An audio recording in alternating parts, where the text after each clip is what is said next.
City of Breathing Shadows.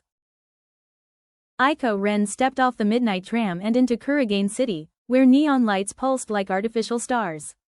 The air tasted metallic, charged, restless, much like the storm inside her. Every shadow twitched at the edge of her vision, echoing the pulse she spent 2 years trying to control. Don't react, she warned herself, gripping her duffel tighter. Not here, not yet. The crowds blurred past her, but something else cut through the noise, an invisible thread tugging at her chest. The pulse stirred. Aiko stiffened. Then a voice. Move. A boy with silver hair sprinted toward her, panic in his eyes.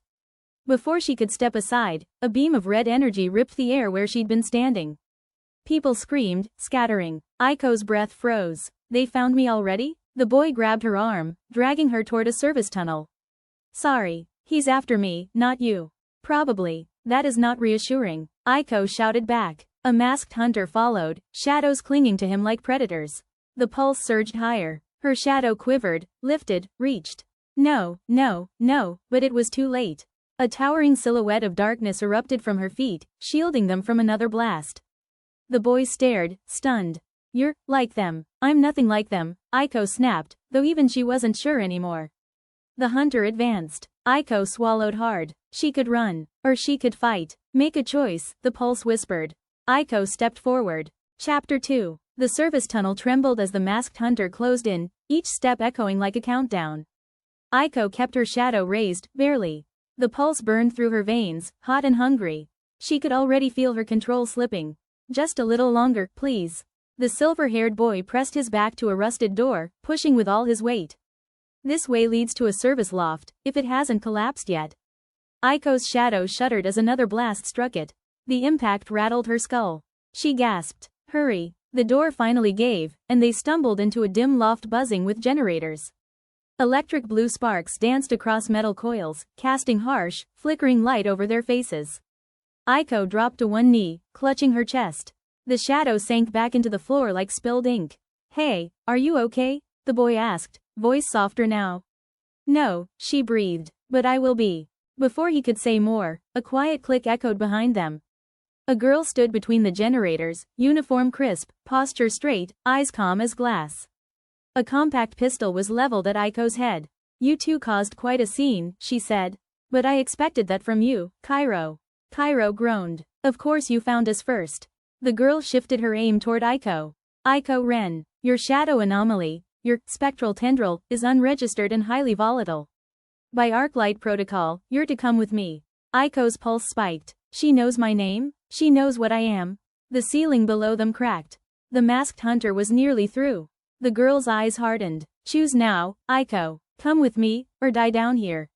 Chapter 3. The Choice That Breaks. Dust rained from the ceiling as another crack split through the concrete. The masked hunter's blade punched through, scraping metal, shrieking like something alive. Aiko's heart hammered, pulse flaring like wildfire behind her ribs. I don't have time. I don't have control. Kairo stepped in front of her, arms spread. Aiko's not going anywhere with you, Lyra. She just saved my life. Lyra didn't blink. And she'll end yours if she loses control again. Her pistol didn't waver. Move. Aiko swallowed hard. He's right. I don't want to hurt anyone. But even as she said it, her shadow trembled under her feet, straining like a chained beast. Another explosion from below shook the loft violently. The floor buckled. The masked hunter roared as he climbed through the breach. Lyra cursed under her breath. Fine. New plan. She holstered her gun, stepped forward, and grabbed Aiko's arm in a firm, commanding grip. If you want to live, you're coming with me. Both of you. Kairo blinked. Wait, since when are we a package deal? Since he won't leave you, Lyra said flatly. And I don't have time to pry you apart. The hunter lunged upward, eyes glowing like molten gold. Aiko's pulse spiked, painful, blinding. Her shadow snapped awake. Aiko screamed as it burst outward, forming a spiraling barrier of black tendrils that wrapped around all three of them. The loft floor gave way entirely. They plummeted into darkness, and the last thing Aiko heard was Lyra shouting. Brace yourselves. She's losing control. Chapter 4. Fall into the abyss. Aiko hit the ground hard. Air blasted from her lungs as the three of them tumbled across cold metal flooring. The echo of their fall rang through the cavernous space, deep, hollow, endless. She coughed, vision swimming. Where are we? Dim orange lights flickered on, one by one, revealing a massive subterranean chamber lined with abandoned machinery, rusted pipes, and shattered glass pods. Everything smelled of old electricity and forgotten secrets. Kairo groaned nearby, pushing himself upright. Well, we're alive. That's good news. Lyra rose in a single, precise motion, already scanning the shadows. This is an old arc light testing facility. Decommissioned years ago. Her gaze sharpened. We need to move. The hunter. A deafening crash cut her off.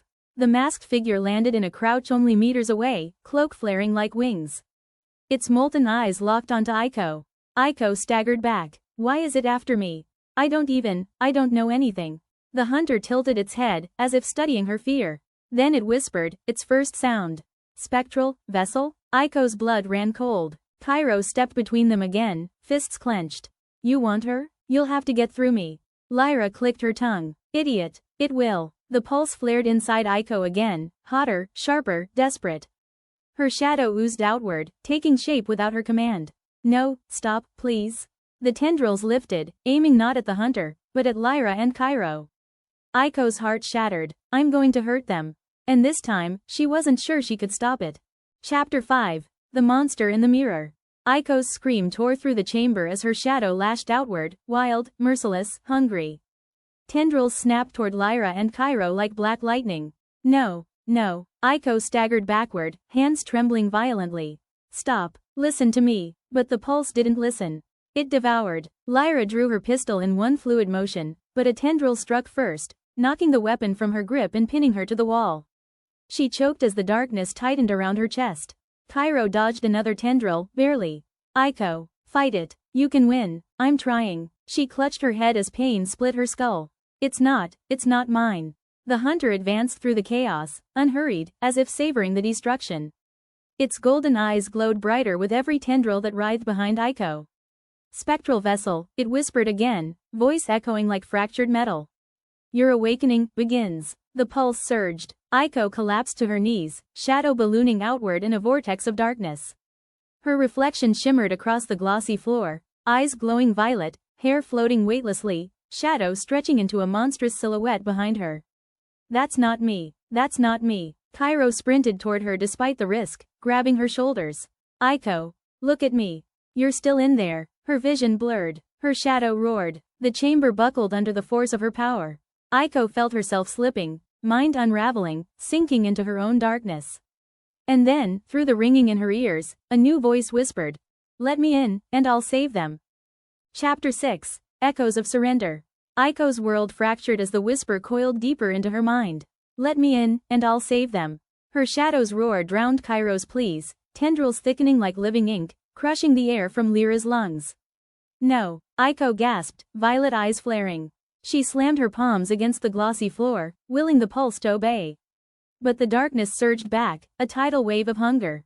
Kairo lunged, tackling her away from the vortex just as a tendril speared the ground where she knelt. The hunter's golden eyes narrowed, savoring the fray. Embrace it, vessel. The pulse chooses the worthy. Lyra wheezed free, rolling for her pistol. Kairo, get her out. But Aiko twisted in his grip, her reflection mocking from the floor. A crowned fiend with jagged horns. I can control it, the voice purred. Together, we end this. Desperation clawed her. Lyra fired, bullets dissolved in shadow. Kairo hauled Aiko toward the exit, but she froze, tendrils retracting at her command. The chamber stilled. I hear it, Aiko whispered, standing. Her shadow loomed, obedient now. Kairo's eyes widened in horror. Aiko? The hunter smiled. Awakening complete. She turned, violet gaze locking on her friends. Run. The pulse thrummed, not hers alone anymore. It hungered for more. Final chapter, light beyond the darkness. The silence that followed was heavier than any battle cry. Aiko stood alone in the waning shadows of the chamber, her violet eyes dimming as dawn's first light crept through shattered windows. The monstrous shadow that once threatened to consume her now lay still, obedient and at rest. Kairo and Lyra approached cautiously, their faces etched with relief and lingering fear. It's over, Lyra whispered, voice trembling. But Aiko shook her head gently. Not over, she replied, voice steady. Just different. The pulse's hunger had been quelled, not destroyed. It was a part of her now, an echo of a power she must learn to master, not flee from. The hunter's defeat was not in vanquishing darkness, but in embracing the fragile light within it.